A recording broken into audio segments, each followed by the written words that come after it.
Olá, pessoas! Eu sou a Natasha Henneman, este é o Redemoinhando, sejam bem-vindos. Hoje eu vim indicar para vocês alguns livros que têm como tema principal a morte e o luto.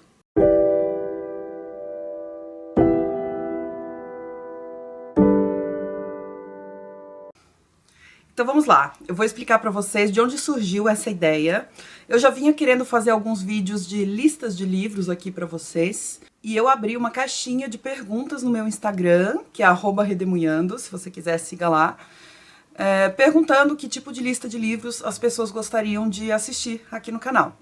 Duas pessoas que foram a Thaís Siqueira, @siqueira.tá, e a Elga, @omeucaderno, sugeriram esse tema da morte e do luto, que é um tema que eu gosto muito de ler a respeito, de pensar sobre, e eu já tinha pensado em fazer um vídeo sobre isso aqui pro canal, mas eu nunca tinha botado em prática, então agora é a hora. Obrigada, Tá e Elga, pela sugestão. E na verdade eu vou dividir esse vídeo em duas partes. Esse que vocês estão vendo hoje é um vídeo sobre livros de ficção que tratam de morte e luto.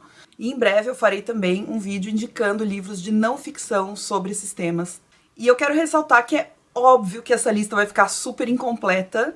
Eu só vou indicar para vocês aqui os que eu já li sobre isso e gostei, ou os que eu tenho aqui na estante, que eu tenho muito interesse em ler e ainda não li. Mas com certeza muitos outros vão ficar de fora, e eu gostaria demais que vocês comentassem aí embaixo com o nome de um livro, preferencialmente de ficção nesse vídeo, mas qualquer livro de qualquer gênero que fale sobre os temas da morte e do luto, que são temas que nós às vezes evitamos, mas que no fundo é inevitável, né? Como algo que vai acontecer na vida de todo mundo, não só com a gente diretamente, nós vamos todos morrer, mas também muitas vezes acontece com pessoas próximas de nós. Nós perdemos pessoas muito queridas e precisamos saber lidar com isso, aprender a lidar com isso. Então me ajuda a ampliar minhas leituras sobre isso também e deixa sua indicação aí nos comentários. Mas assiste o vídeo para ver se eu vou falar alguma das suas indicações. E mesmo se eu falar, você pode comentar aí embaixo o que você achou dessa leitura, tá? Além disso, serão comentários bem breves, eu não quero que o vídeo fique muito longo. Então, se você quiser saber mais sobre a sinopse de cada um desses livros, eu vou deixar um link para cada livro aí no box de descrição. É um link direto para aquele livro na Amazon. E caso você queira adquirir algum deles por esses links, você estará colaborando financeiramente aqui com o canal. Eu trago essas dicas gratuitas de leitura para vocês. E uma forma muito legal de me ajudar é vocês comprarem pelo meu link da Amazon. Usando esses links, você não paga nada mais pelo livro, você vai pagar o preço que a Amazon está pedindo lá. A diferença é que, ao invés de todo o dinheiro ir para o dono da Amazon, uma pequena porcentagem da venda é direcionada para mim, que indicou o livro para vocês. Vamos então aos livros de ficção que eu tenho para indicar sobre os temas da morte e do luto. E eu vou começar com livros que falam da perda de alguém muito próximo, de alguém muito querido, e pessoas tentando lidar com essas perdas. O primeiro livro foi uma das minhas melhores leituras de 2023, Não Fossem as Sílabas do Sábado, da Mariana Salomão Carrara, pela editora Todavia. Aqui a Mariana narra a história de duas mulheres que perdem os seus respectivos maridos no mesmo dia. E é um acidente muito trágico que acontece. O marido de uma delas está saindo no portão do prédio para ajudá-la a carregar um objeto pesado lá. E quando ele sai do prédio, o corpo do marido da outra cai em cima dele. Então esse outro marido se jogou da janela e os dois morrem nesse acidente. Isso acontece já nas primeiras páginas e o livro inteiro é uma dessas mulheres, a que perdeu o marido sem ser por suicídio, né? Tentando mastigar e digerir essa morte totalmente inesperada, totalmente absurda, e tudo o que poderia ter sido e não foi.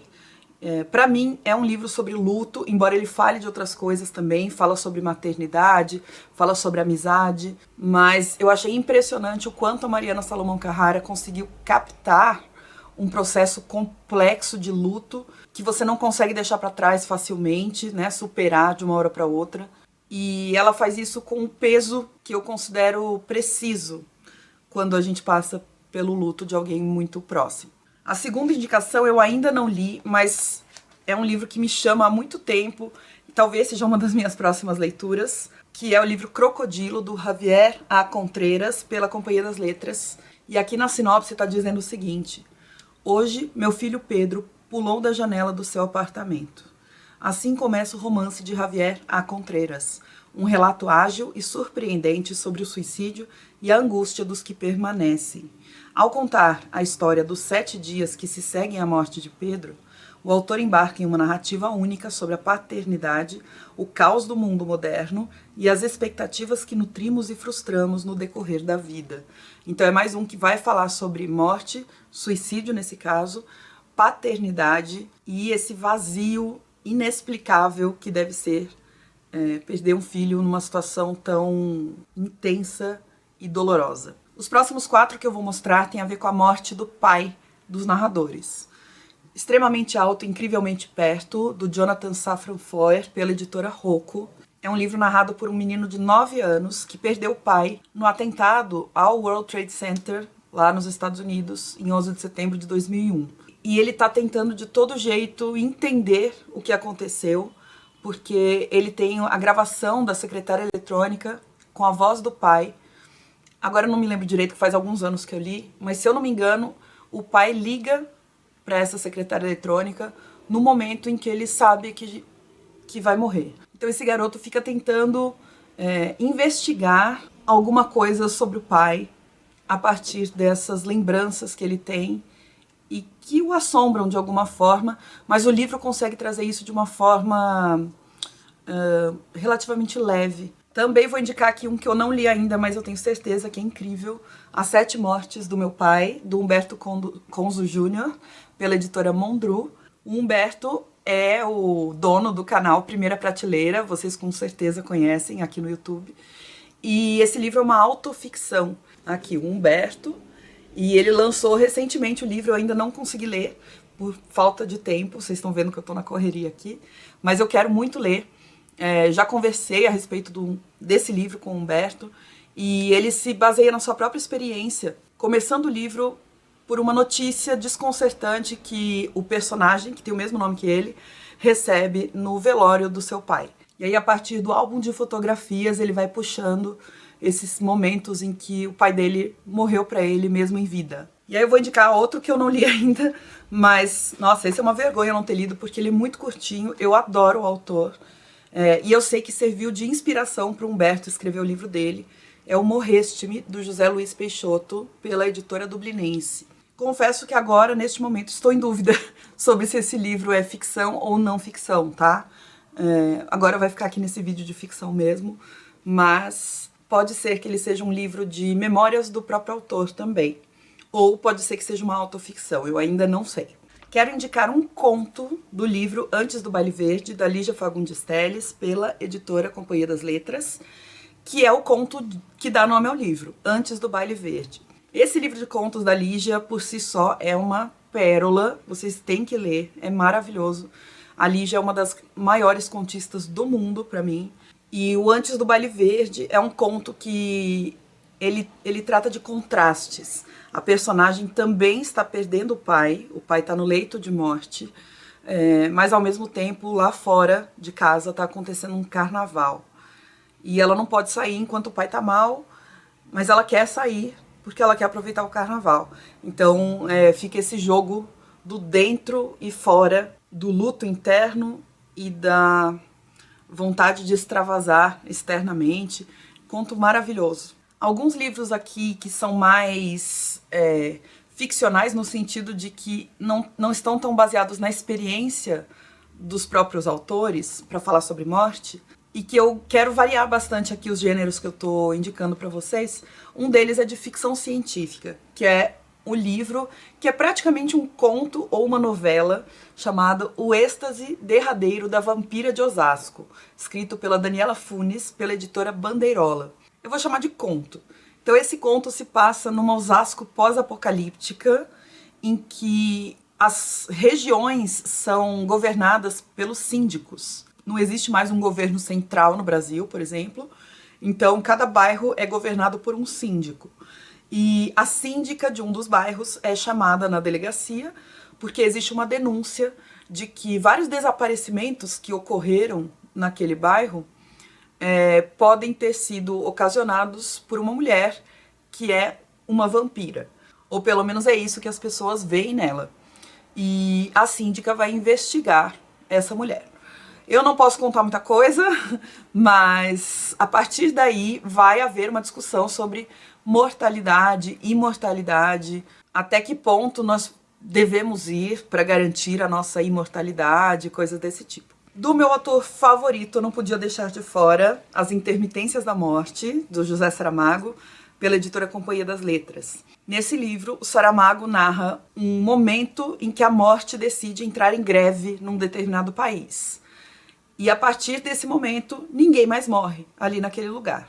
O que a princípio parece uma bênção, no final das contas acaba se revelando uma espécie de maldição, porque até pessoas que deveriam morrer, ou seja, que não têm condições físicas de permanecerem vivas, permanecem. E isso causa um monte de problemas burocráticos, por exemplo, hiperlotação de hospitais, falência de casas funerárias, entre outras tantas coisas, para que a sociedade resolva.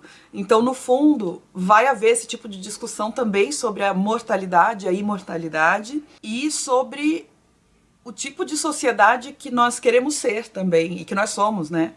Pensando aí que a nossa sociedade está envelhecendo cada vez mais e que não está preparada para lidar com essas pessoas mais idosas. Então é um livro que vai para um lado um pouco mais filosófico e sociológico, mas totalmente ficcional, brincando com esse aspecto literário insólito de uma situação que não aconteceria. Mas se acontecesse, seria exatamente desse jeito. Eu vou indicar para vocês um que eu li, mas faz tanto tempo, eu não lembro dos detalhes desse livro, mas eu lembro muito bem da atmosfera que o autor cria e que ficou muito marcada na minha cabeça, assim, de tão bem feita que é, na minha opinião.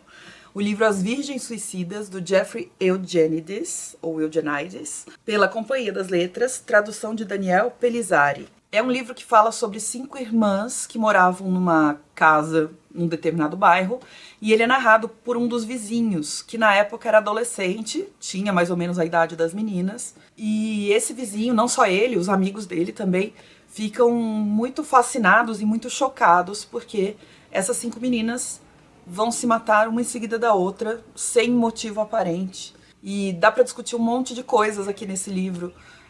Por exemplo, a questão da repressão moral, religiosa, sexual sobre essas meninas adolescentes, a questão da inocência, da ingenuidade, do olhar dos meninos sobre as meninas. E, como eu disse, para mim o que se destaca nesse livro é a atmosfera, toda um pouco onírica, não onírica, mas um pouco neblinada, sabe? Tem um aspecto meio nostálgico, meio melancólico aqui no livro o tempo todo, e que eu achei incrível como o autor conseguiu construir isso. Agora tem 3 que são um pouco mais bem-humorados e satíricos em relação à morte, que são sensacionais, vocês vão gostar. Um deles é A Morte e a Morte, de Quincas Berro d'Água, do Jorge Amado, pela editora Companhia das Letras. É um livro curto e é muito engraçado, assim, porque esse Quincas Berro d'Água morre e ele começa a ser homenageado pela cidade, mas depois surge a notícia de que ele não estava morto e que ele morre de novo. Esse é outro que eu tenho que reler, porque ele é, assim, espetacular. Eu li alguma coisa uma vez relacionando ele com religiões afrodescendentes, e eu quero reler definitivamente. Ele tem esse bom humor junto com, de novo, esse aspecto insólito, que também está presente nos próximos 2 livros que eu vou mostrar, que são clássicos nacionais. Um deles é O Incidente em Antares, do Érico Veríssimo, pela Companhia de Bolso. Esse é um livro basicamente de zumbis no Brasil, no sul do Brasil, mas não zumbis exatamente, um livro de terror. Antares é uma cidade lá no Rio Grande do Sul, e em 1963, num determinado dia, 7 pessoas morrem nessa cidadezinha. E nesse dia que as pessoas morrem, os coveiros estão em greve. Então o que acontece? Esses mortos se reúnem na cidade e começam a expor toda a hipocrisia que existe ali naquela sociedade, naquela comunidade, e tentar reivindicar o seu direito de ser enterrado também. É um livro que tem muita história do Brasil. A primeira parte dele inteira fala sobre história do Brasil, de um jeito mais literário. E depois entra nessa história dos personagens mesmo, que vão cutucar todo mundo ao redor ali naquela cidadezinha. Esse estava demorando, mas agora apareceu. Memórias Póstumas de Brás Cubas, do Machado de Assis, pela Penguin Companhia das Letras. Ele não podia não ser citado aqui, né? Um livro escrito por um defunto autor e que vai nessa mesma pegada. Porque agora que ele tá morto, ele não tem mais nada a perder. Então ele começa a expor todos os podres, todos os defeitos das pessoas e daquela sociedade ao redor dele. E ele próprio não escapa disso, né? Você percebe que esse narrador, que também é um personagem, é detestável e extremamente azedo. Para finalizar essa lista, um livro mais realista, vamos dizer assim, mas também literário, que é A Morte de Ivan Ilitch, do Lev Tolstói. Acho que também muitos de vocês deviam estar esperando esse livro aparecer aqui na lista. Essa minha edição é da editora 34 e a tradução é de Boris Schneiderman. Particularmente, eu não gosto tanto de literatura russa, assim, de um modo geral. Eu acho realista demais pro meu gosto. Eu prefiro um Machado de Assis, um Érico Veríssimo, que tem esse elemento insólito, um bom humor também embutido, uma ironia forte. E eu acabo achando, muitas vezes, a literatura russa um pouco mais séria e seca do que os nossos livros latino-americanos. Mas esse é um clássico, eu não podia deixar de mencionar aqui. Também li há muito tempo, é outro que eu preciso reler. Mas basicamente é o Ivan Ilitch, 3 dias antes da morte dele, refletindo sobre a sua própria vida e fazendo críticas, né? Críticas ao sistema também, o sistema judiciário, às conveniências a que a gente acaba se acomodando para poder ter uma vida confortável, mas será que isso realmente vale a pena? Então ele vai começar a propor essas reflexões que só um leito de morte poderia proporcionar, poderia provocar em alguém. Oi, gente, aqui é a Nath do Futuro e eu tava editando já o vídeo, já tava quase pronto, mas eu percebi que eu deixei de fora alguns livros que não podem ficar de fora dessa lista, então eu vou acrescentar mais 3 aqui pra vocês, sendo um do Caribe e 2 de autores latino-americanos. Então o do Caribe é o livro País Sem Chapéu, de Dany Laferrière, pela editora 34, tradução de Heloísa Moreira. Esse livro conta uma espécie de autoficção do autor também, que viveu por 20 anos exilado no Canadá e nos Estados Unidos. E quando ele volta para o Haiti, ele começa a se readaptar, a se repatriar ali naquele país, por um lado, nos aspectos mais práticos, e por outro lado, nos aspectos culturais que ele acabou perdendo quando foi para os Estados Unidos e para o Canadá. E a gente percebe esses aspectos culturais muito ligados à questão dos mortos, que é uma crença que a mãe dele tem, e não só a mãe dele, grande parte da população, de que o Haiti está tomado por um exército de mortos-vivos. Se liga um pouco com algumas religiões de matriz africana ou afro-caribenha, afro-americana, que foi se formando aqui no continente. E é muito interessante ver essa conexão dos vivos com os mortos nesse livro, porque ele mostra muitas dualidades que existem nos países caribenhos, nos países latino-americanos também, que são dualidades que sempre convivem, né? Tá tudo muito junto aqui na América Latina. Apesar de ser uma discrepância grande, tá tudo misturado. Com a vida e a morte, isso também acontece. Na mesma pegada, não dá para deixar de fora Pedro Páramo, do autor Juan Rulfo, pela editora Record, na verdade é o selo José Olímpio, e a tradução é do Eric Nepomuceno. Esse autor é mexicano e, gente, quase nenhuma cultura festeja tanto a morte quanto a cultura mexicana, né? E esse livro é um livro um tanto quanto angustiante de um filho que está em busca do seu pai. O nome do pai é Pedro Páramo, que é o nome do livro também. E esse filho, chamado Juan, narra a viagem dele até um vilarejo chamado Comala, e lá ele vai começar a perguntar para os moradores onde é que está o pai dele, quem é o pai dele, coisas assim. Não vou revelar muita coisa, mas vocês já entenderam que é um livro que tem a ver com a morte. Aliás, ela permeia grande parte da narrativa aqui. E o último, um argentino, A Invenção de Morel, do Adolfo Bioy Casares, pela Biblioteca Azul, tradução de Sérgio Molina. Nesse livro, um homem foge para uma ilha que a gente não sabe muito bem onde é uma ilha esquisita, tem lá umas construções, mas elas estão todas tomadas pela vegetação, pelos musgos, como se tivesse passado muito tempo. Mas à medida que os dias vão passando nessa ilha, esse homem solitário, que está lutando para sobreviver, começa a perceber que existem outras pessoas na ilha. Uma coisa muito estranha, sabe? Inclusive que as construções não estão mais naquele estado deplorável que estavam antes. Então ele fica intrigado, ele começa a ser envolvido por essas pessoas novas, mas ele tem que se manter escondido também porque ele tá fugindo.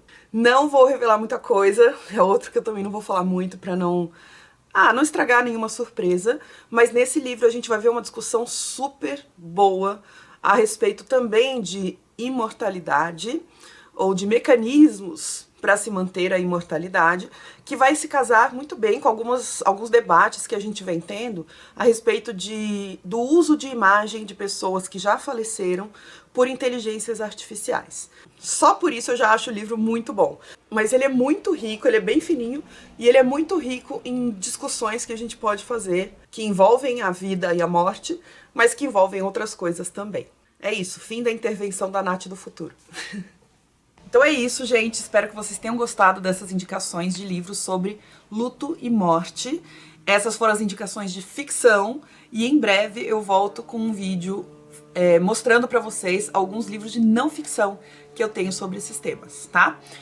Não se esquece de deixar um joinha e deixar um comentário aí dizendo se você já leu algum desses que eu mencionei ou se você tem alguma outra dica que eu não falei aqui no vídeo, tá? Um beijo, até o próximo, tchau!